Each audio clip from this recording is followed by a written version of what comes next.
At the height of the Cold War, the US and Soviet Union are locked in a nuclear standoff. We can't even recreate the terror and the fear that existed at that time. In October 1957, the Soviets stunned the world by orbiting the first Earth satellite, Sputnik. Sputnik signaled a fundamental shift in the Cold War arena.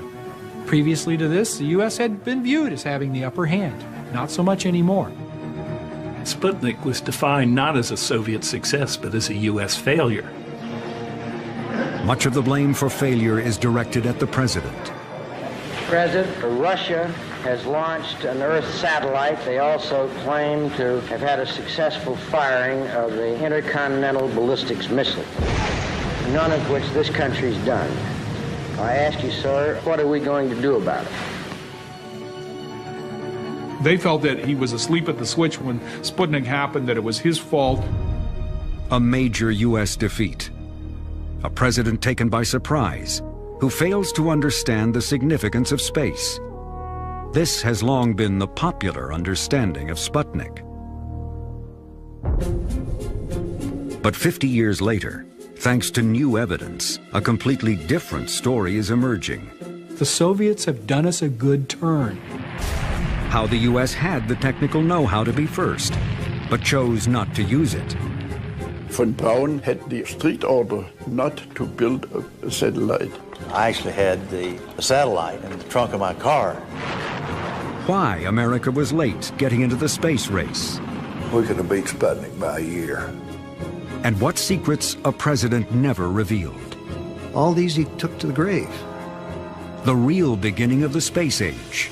Sputnik declassified. Up next on Nova.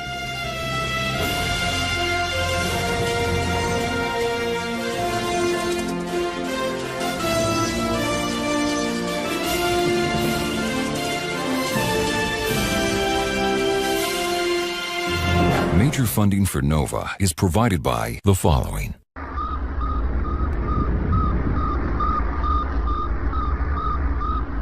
Sputnik, the world's first satellite, was simplicity itself.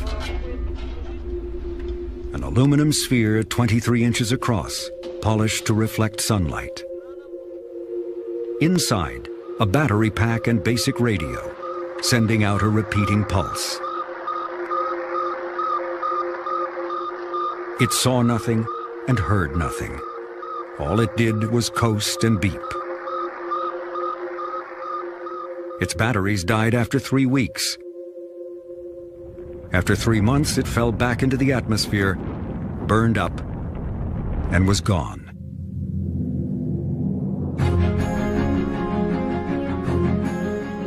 Yet Sputnik sent a shockwave through America and the world, not because of what it did, but because of what it meant. What the Sputnik signal means, we still don't know. The Russians haven't said anything about that. Our own experts haven't found any coded information in it.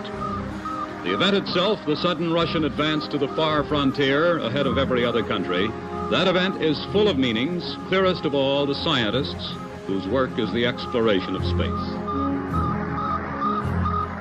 I'm convinced that the Russian concept is very clear. They consider the control of space around the Earth very much like, shall we say, the great maritime powers considered the control of the seas in the 16th to the 18th century. And they say if we want to control this planet, we have to control the space around it. Americans everywhere viewed Sputnik as a demonstration of Soviet prowess in rocketry that could bring, death from the skies, intercontinental ballistic missiles into this country. Americans are accustomed to being first in scientific and technical achievements. The triumph of Sputnik by our Cold War enemy is an unexpected setback. Within 3 weeks, the Dow Jones average drops 10%. The shockwave that begins in October 1957 reverberates through American society. Before it's over, the fallout from Sputnik will transform a German engineer who worked for Adolf Hitler into an American folk hero, Wernher von Braun. None of which this country's done. The Sputnik fallout will also undermine perceptions of a respected general and popular president, Dwight Eisenhower.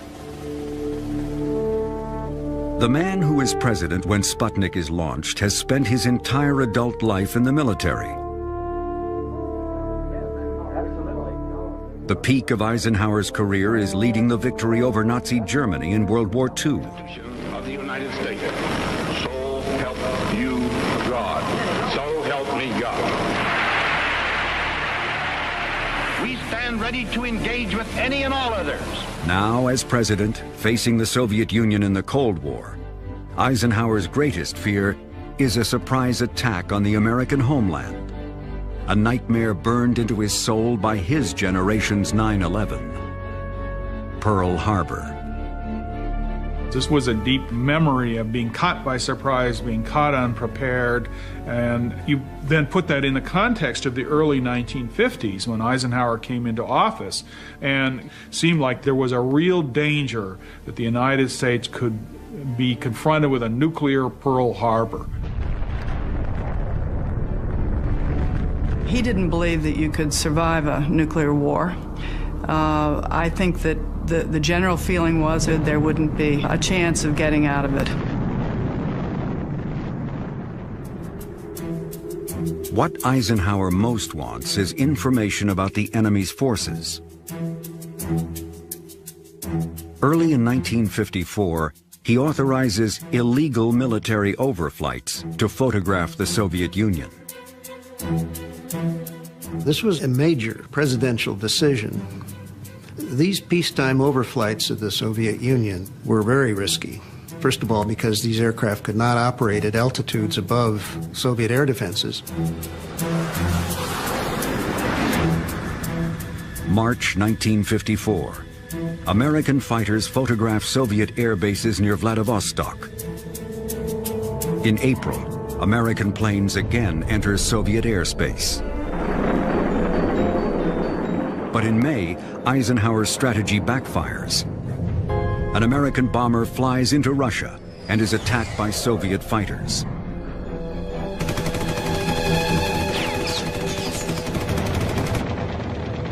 The damaged bomber barely makes it home.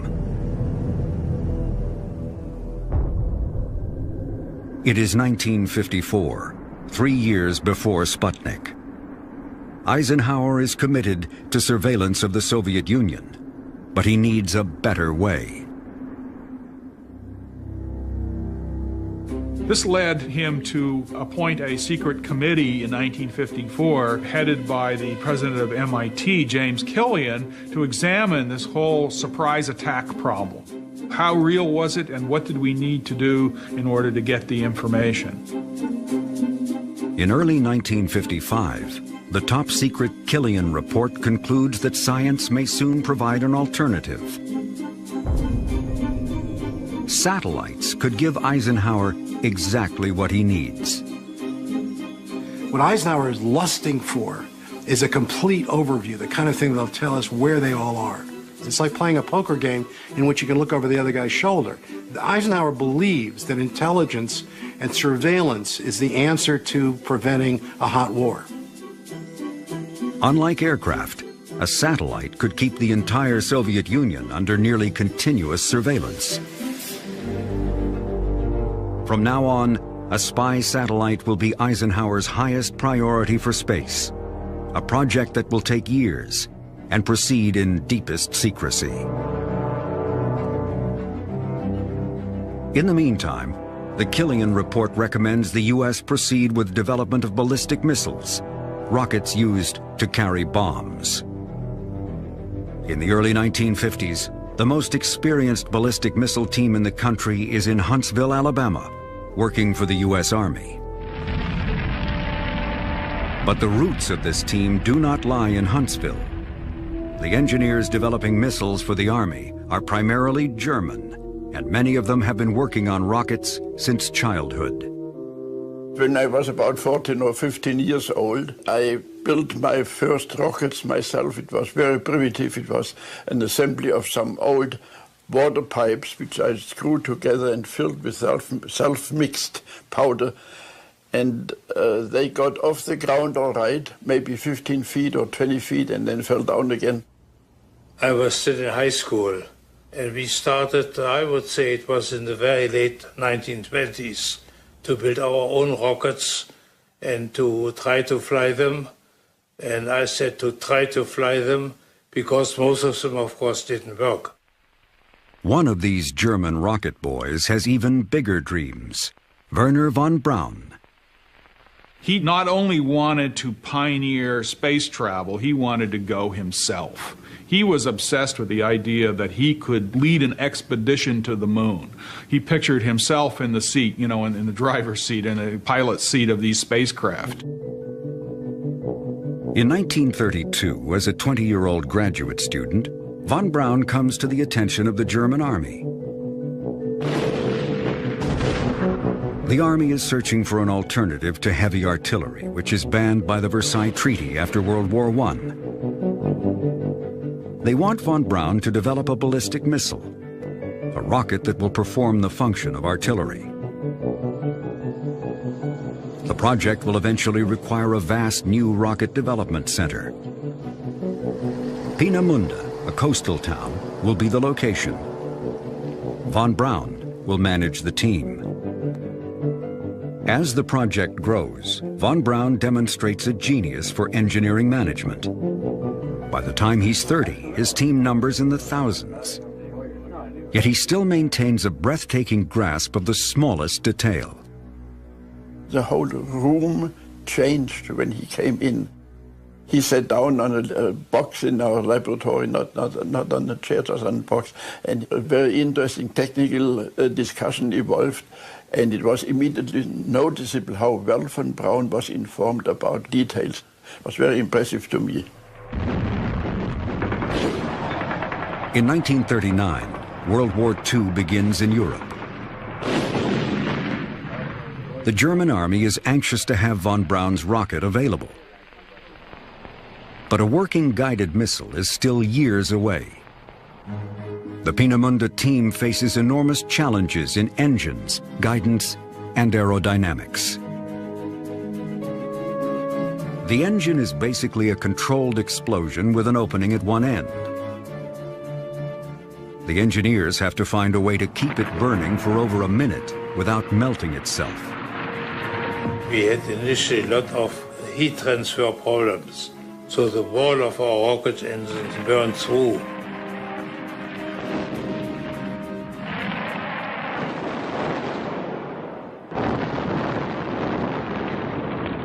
But von Braun pointed out that it is good to have failure. In that case, you really learn something.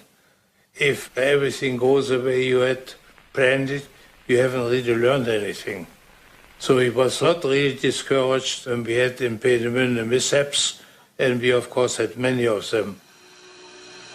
Eventually, von Braun's team learns to cool the engine by circulating fuel around the motor on its way to being burned, and letting a small amount of fuel trickle down the walls of the chamber, creating an insulating film. There are also aerodynamic questions.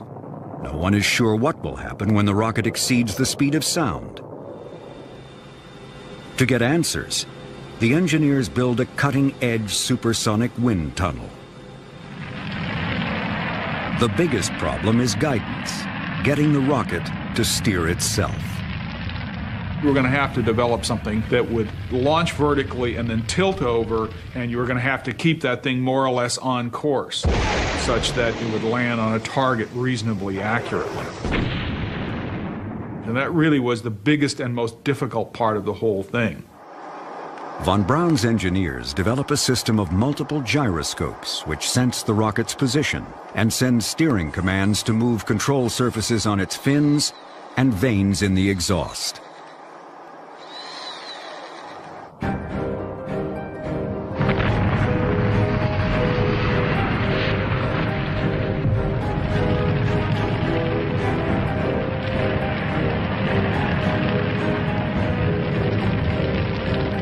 By 1944, Wernher von Braun's team has conquered every technical obstacle, creating the first reliable, practical rocket, named the A-4, a vehicle that reaches the very edge of space.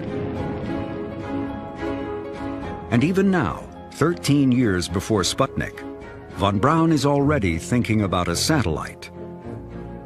One day, one of us young ones said, Dr. von Braun, do you really think that one of these days we can build a little artificial moon that will orbit around the Earth like the moon does? And von Braun said, by all means, when this ordeal is finally over and when we are lucky enough to survive it, then I'm sure that one of the things we will build will be a little artificial moon going around the Earth. But for now, satellites and space travel take a back seat to the war, which is going badly for Germany. The Hitler government renames von Braun's A-4, christening it the V-2. The V in the V-2 was the German word for vengeance. And these were targeted at civilians. It was meant to create terror and panic among a civilian population. In September 1944, the first V-2s are fired at London, Paris, and Antwerp.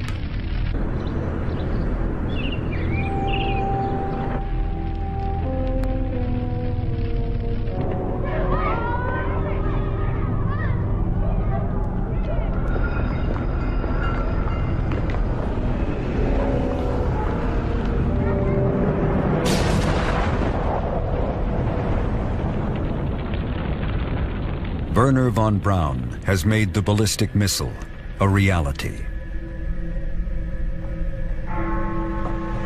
By the end of the war, 3,200 V-2s have been launched, killing roughly 5,000 people.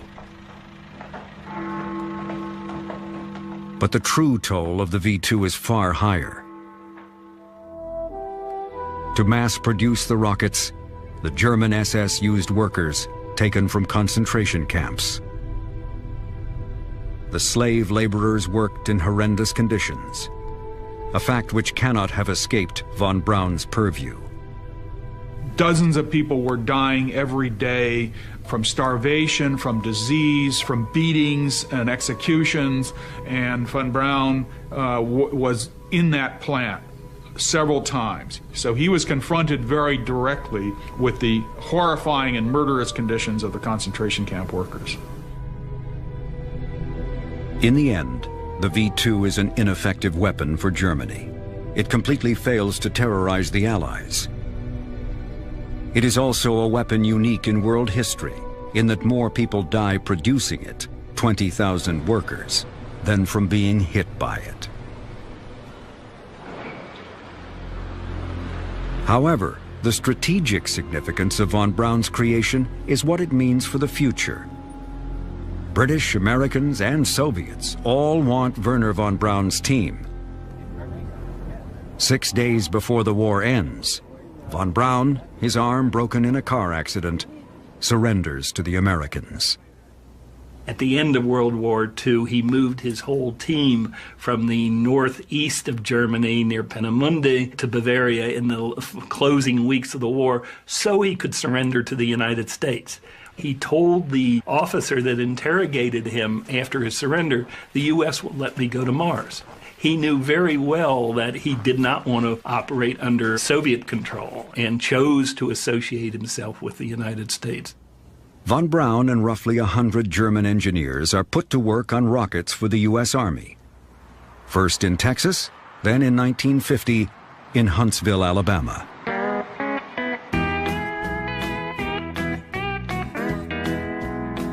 Huntsville was a southern town when we came here.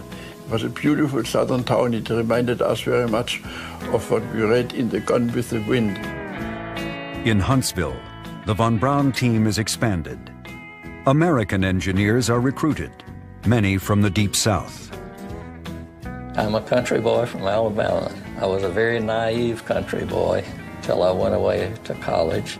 I was doing farm work, I picked a lot of cotton, and I, of course, hoed corn and chopped cotton.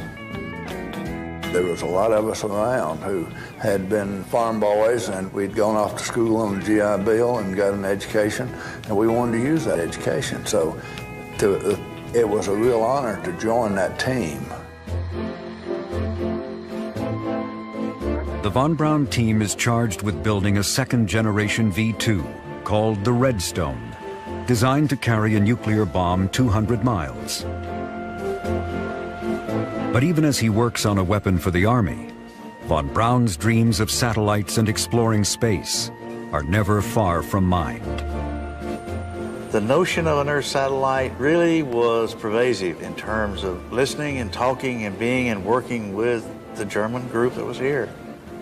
There's never any doubt in my mind but what Wernher von Braun's vision was Earth satellite. But you can't put up a satellite without a rocket. And the rocket has to be able to reach a minimum speed called orbital velocity, something the Redstone cannot do. The Redstone rocket was a single-stage missile, and orbital velocity was difficult to achieve with very much weight back in those days. We didn't have a booster that would do it. The concept of orbital velocity was developed by Isaac Newton in the 17th century. Newton figured out what would happen if a cannon fired a projectile from a mountaintop. Each time it fires with more power, the cannonball goes faster and lands farther away. Eventually, the point of landing is affected by the curvature of the Earth. If the cannonball is propelled fast enough, it never lands at all. As it falls, the Earth curves away beneath it. Gravity keeps it falling, inertia keeps it moving. The cannonball is in orbit.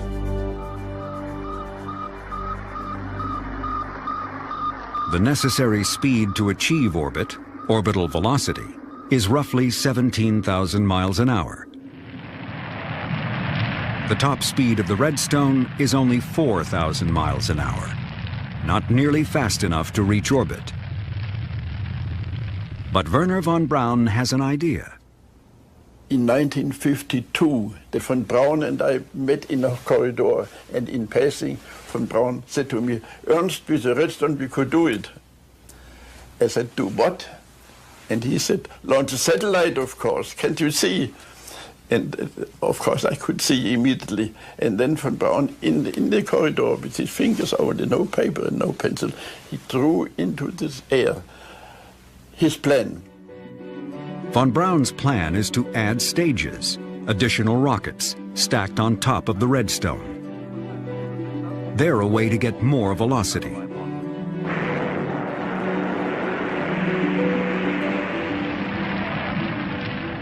When the Redstone reaches maximum speed, the second stage will fire. Once that reaches its maximum, the third stage fires. By adding more speed with each stage, the top stage can finally reach orbital velocity. This small rocket at the very top is actually the satellite. As the Huntsville team works on the Redstone, von Braun promotes not only his vision of an eventual satellite, but also his larger dream of space exploration. Wernher von Braun was a brilliant popularizer. I don't think there's any question about that. He was able to take his concepts and sell them both to people who could help him, and he was able to sell it in the United States to the public. He did so with the famous Hayden Planetarium Symposium that took place in 1952, as well as a series of articles in Collier's magazine. Those made him a household name.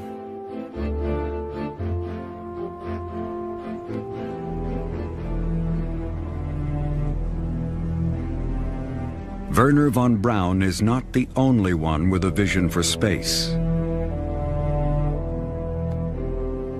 Unknown to von Braun, in deepest secrecy, President Dwight Eisenhower and his national security advisors are also studying satellites, not for exploration, but for spying on the Soviet Union. By early 1955, Eisenhower is set on creating a reconnaissance satellite. But the Killian report has pointed out a problem.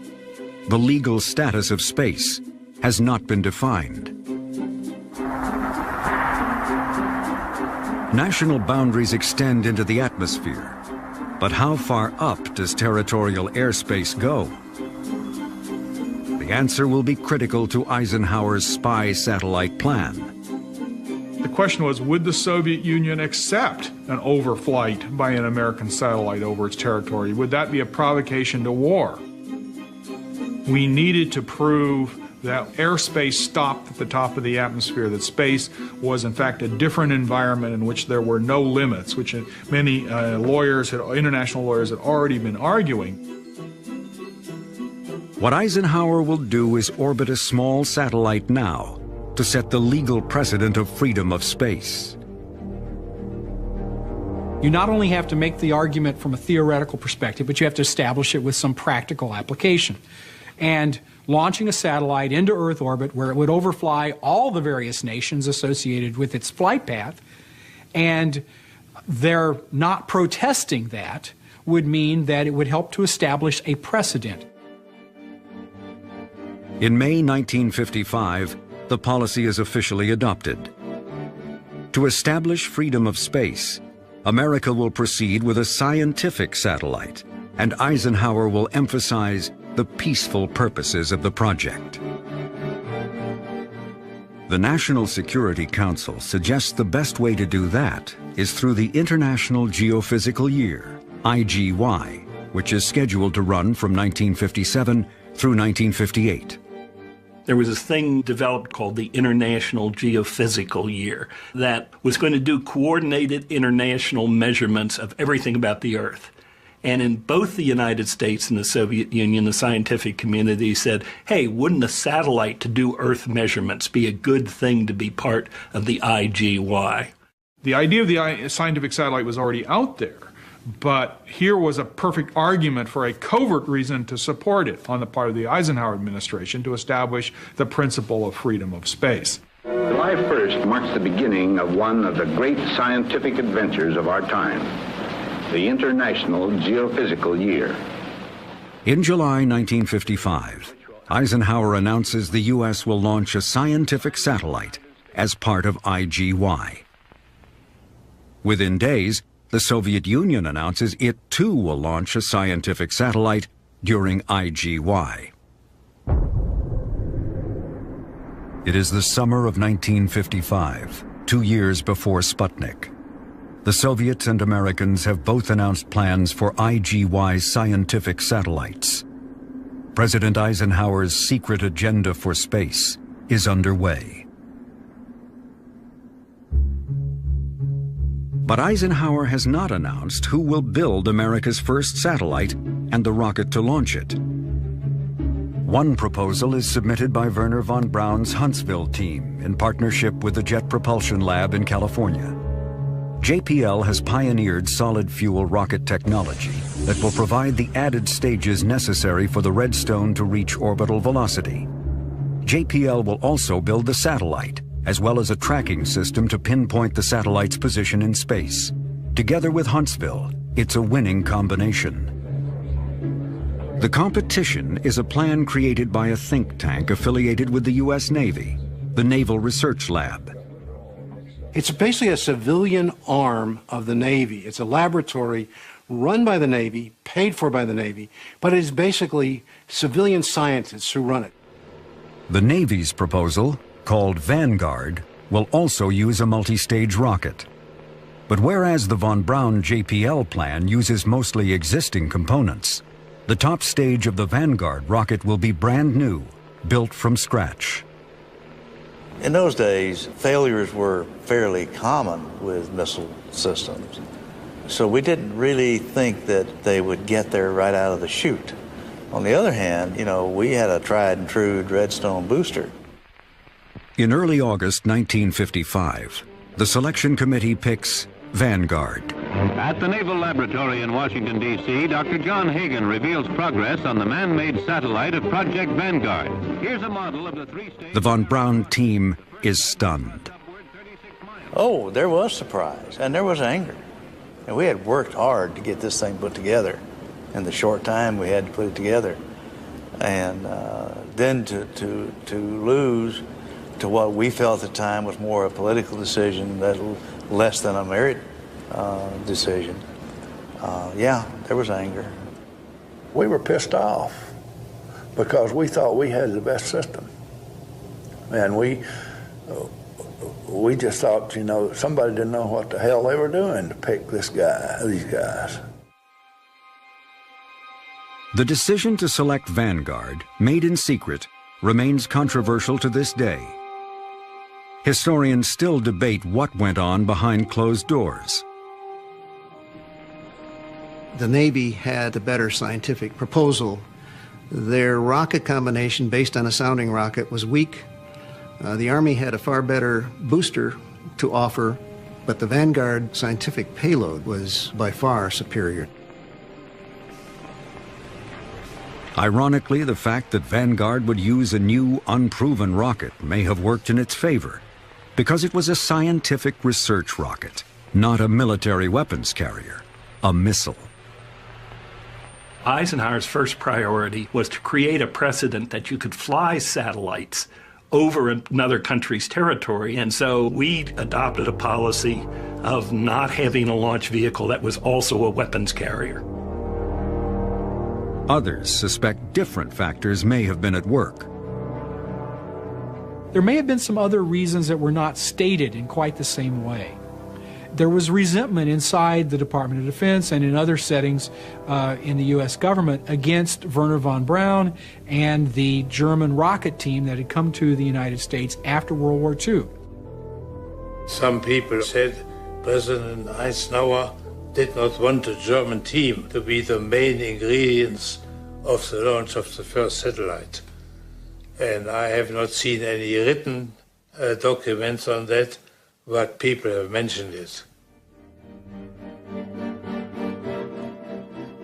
Von Braun's point of view on all of this was that this was an enormous mistake because Vanguard was much more difficult to develop. It required more work, more money, and more time. As far as he was concerned, objective number one was just to beat the Soviets into orbit. For the next 2 years, Wernher von Braun and the Huntsville team, working with JPL in California, continued developing their own rocket and satellite project in secret. When the White House chose Vanguard and a Navy program instead, he didn't accept that decision. He kept pushing and pushing through his Army bosses for reconsideration. He stayed in touch with James Van Allen, and the Jet Propulsion Lab, saying, kind of, just in case the Navy fails, let's have a satellite ready, more or less under the table. Von Braun had the strict order from Washington not to build a satellite. We were allowed to think about satellites and to make some paper drawings and paper studies, but not more than that. So what we had to do and what I had to do was to work at home in my garage and put something together, and because we were not allowed to do it officially. In September 1956, von Braun and JPL plan a launch to test the ability of a missile warhead to survive high-speed re-entry. It's part of their joint work on weapons. But the test uses the same redstone with added stages that they had proposed for their satellite plan, causing some concern that perhaps von Braun may be planning to disregard orders. We heard that we were going to get an inspection, an audit, a team coming down here to see if we were preparing to do satellite work because we weren't authorized to do satellite work. Okay, so I actually had the satellite in the trunk of my car when the audit team came around. Nobody really gave me an order to do that, but it was sort of like, well, we didn't want the auditors to think we were doing satellite work. On September 20th, 1956, more than a year before Sputnik, the Redstone with extra stages, called Jupiter-C, is successfully launched, carrying a dummy top stage.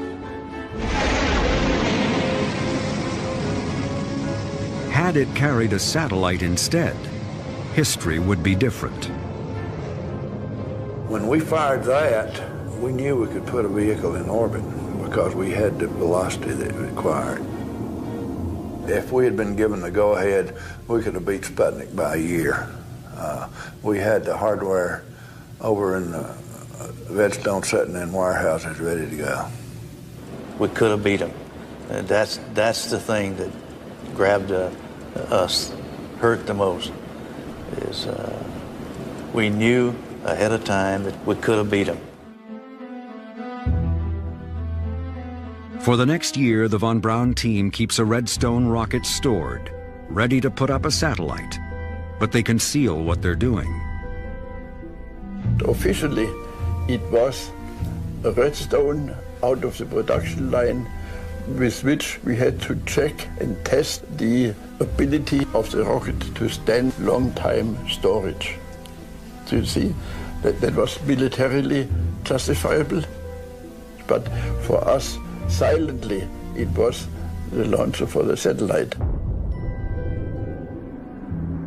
In the Soviet Union, the Russians are also working on their IGY satellite and on missiles.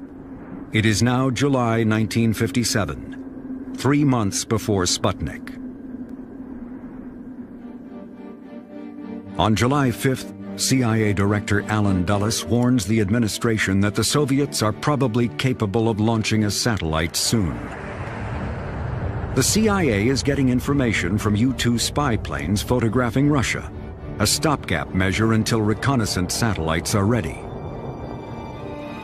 In August, the Soviets announced they have successfully flown the world's first intercontinental ballistic missile, a rocket capable of delivering a nuclear bomb halfway across the planet. The Russian engineer responsible for the Soviet ICBM, the father of the Soviet space program, is Sergei Korolev. He was like a general. He was like a bright general who knows what he wants, who can bring all these people together and make them doing what he wants on all levels. What Korolev wants is to orbit a satellite, and now that he's tested his ICBM, he'll get the chance.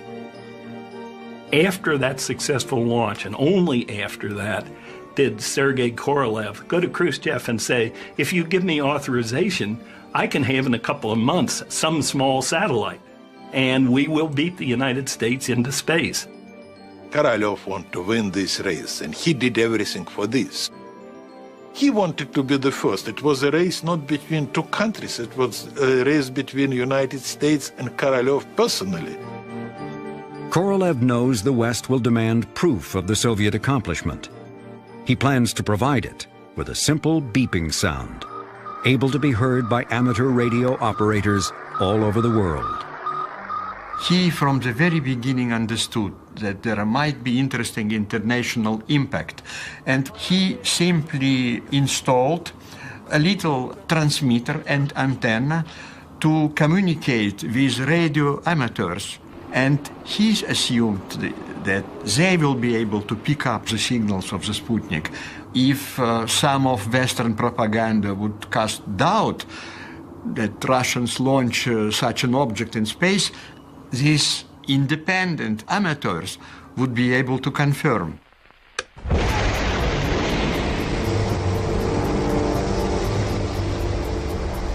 On October 4th, 1957, Korolev's plan is set in motion.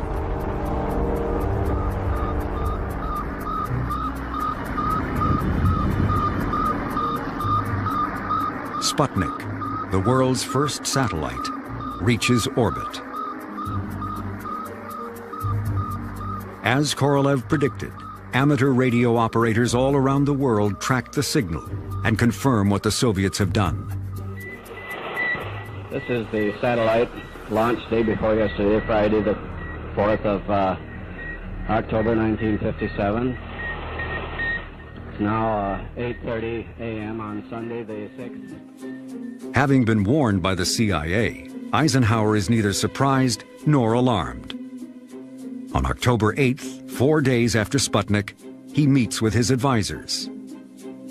Just a few days after Sputnik was launched, Donald Quarles from the Department of Defense is in the Oval Office talking to Eisenhower, and one of the points that he makes is that he thinks that the Soviets have done us a good turn. They had established a precedent of overflight, exactly what Eisenhower wanted to do initially, and now the Soviets had done it for us. But the public doesn't care about legal precedents. All they know is that the Soviets have beaten the U.S. to a major technical milestone. I asked you, sir, what are we going to do about it? Well, let's take first the Earth satellite as opposed to the missile, because they're related only indirectly in the physical sense, and in our case, not at all. Well, I think Eisenhower made a very first-rate political misjudgment about the impact, both within the United States and in the world, of space achievement. Because of the secret intelligence that he had, because of the U-2, he knew for a fact that the Soviet Union was not nearly as big a threat as the hawks and the hysteria mongers seemed to think it was. But the American public couldn't know that. They didn't have this information, and therefore they felt that Eisenhower was asleep at the switch.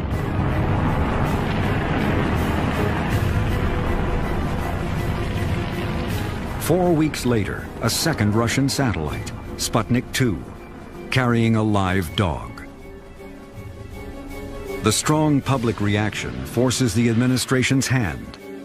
Now the von Braun JPL team gets permission to try and launch their satellite, named Explorer. Von Braun promises to get it done by the end of January. We were told, whatever component you have on the bird, it better be the best you can do. So it was a mad scramble. People were taking parts off and putting new ones on and all kinds of things like that. So there was a lot of pressure to be sure that that bird was as well as we could get it and ready for launch. At the same time, the Vanguard team is also under pressure, preparing to launch their satellite. They were working all night long. I'd leave at night and they were still working. I'd come in the morning, they were still working. I learned a valuable lesson there. If you work people long hours, they'll make mistakes. 3, 2, 1, 0, ignition.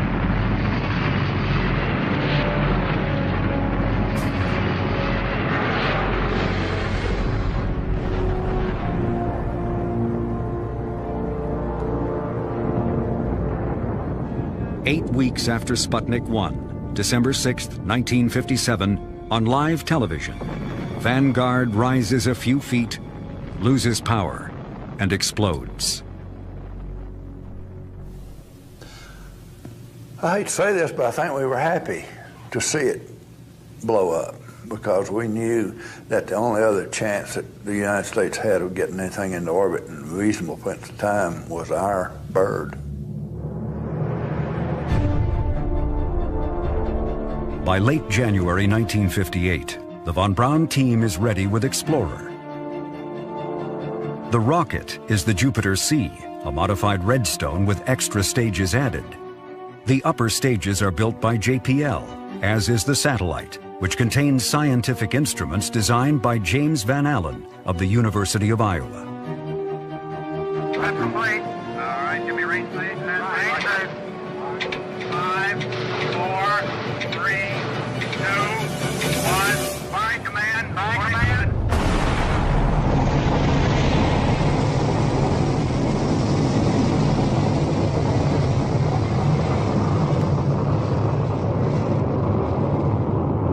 Shortly before midnight on January 31st, 1958, the Jupiter C lifts off, carrying the Explorer satellite.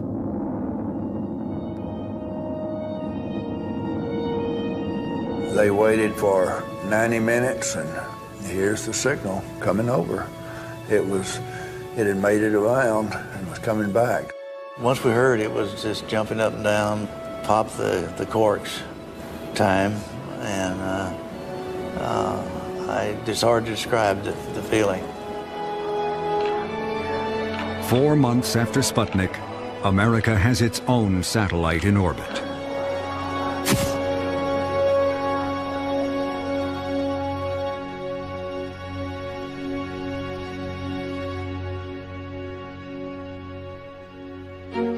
Explorer will go on to do more science than either Sputnik 1 or 2, detecting bands of radiation surrounding the Earth, the Van Allen belts, named for James Van Allen.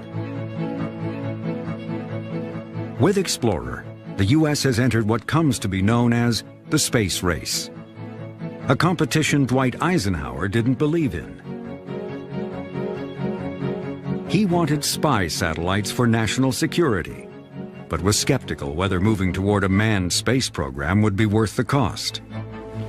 There never has been one nickel asked for accelerating the program. Never has it been considered as a race, merely an engagement. I think he just felt that it was most important to make sure that the United States embarked on a sensible, cost-effective program. He never believed in space spectaculars. He always thought it was important, to move meticulously forward. But the public and the media saw things differently.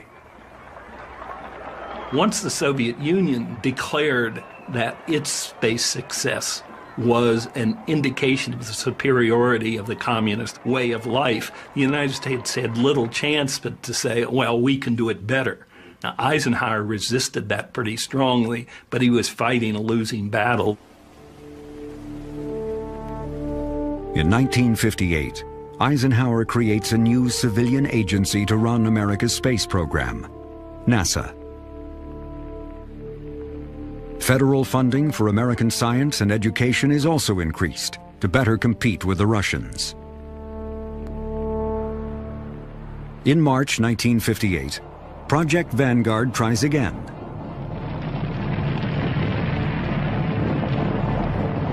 Vanguard becomes the second American satellite.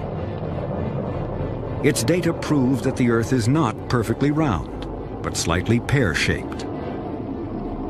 Today, Vanguard remains in space, the oldest artificial satellite still in orbit.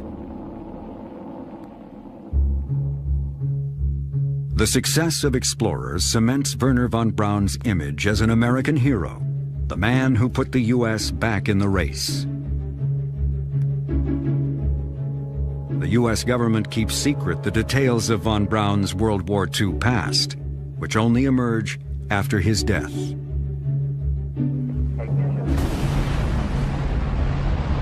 Von Braun's greatest legacy is not the V-2 or Explorer. When Americans reached the moon in July 1969, ending the space race, it is a von Braun rocket, the mighty Saturn V, that gets them there.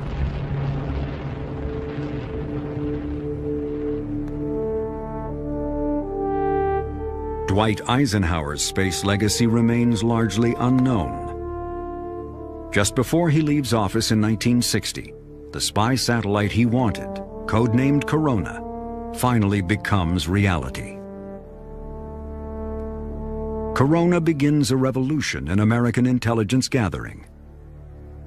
The first batch of film, first 20 pounds of film back from Corona in 1960 have more information on them, that one first load of film, than all of the U-2 fights combined.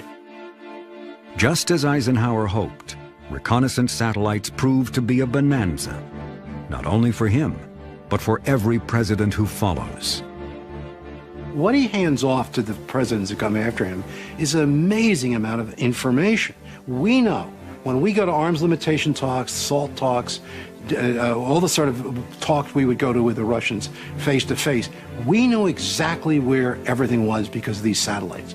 And they become our trump card. For the rest of his life, Dwight Eisenhower never discloses his role in creating one of America's most valuable intelligence tools. If you read Eisenhower's memoirs, the Corona satellite program and the other intelligence satellite programs he had approved, all these he took to the grave. He and his advisors didn't say a word. The popular understanding of Eisenhower in the late 50s was he was this nice old grandfather who played golf, and other people were running the administration. And of course, we now know, in fact, that he was very much in command of what was going on behind the scenes. That he was paying very close attention to secret intelligence, but that he preferred to keep his hand in this rather hidden. For people born after Sputnik, its legacy is technology. Turning now to the weather. If you have any Satellite weather forecasts, cell phones, GPS and personal computers.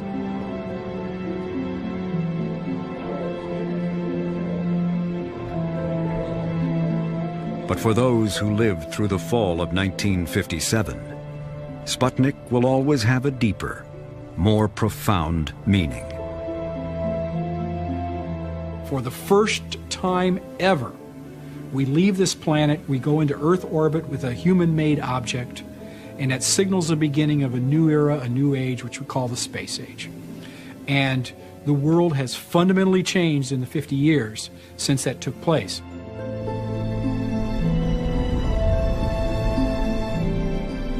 I was in college at that time, and outside my dorm one evening at sunset, and I looked at that in awe, thinking that man made this.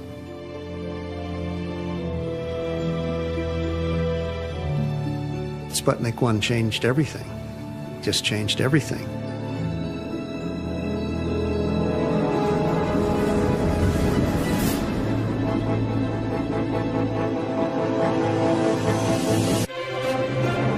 On Nova's Sputnik Declassified website, explore a timeline of the space race. Assemble a virtual V2 rocket. See how scientists are using satellites today, and more. Find it on pbs.org.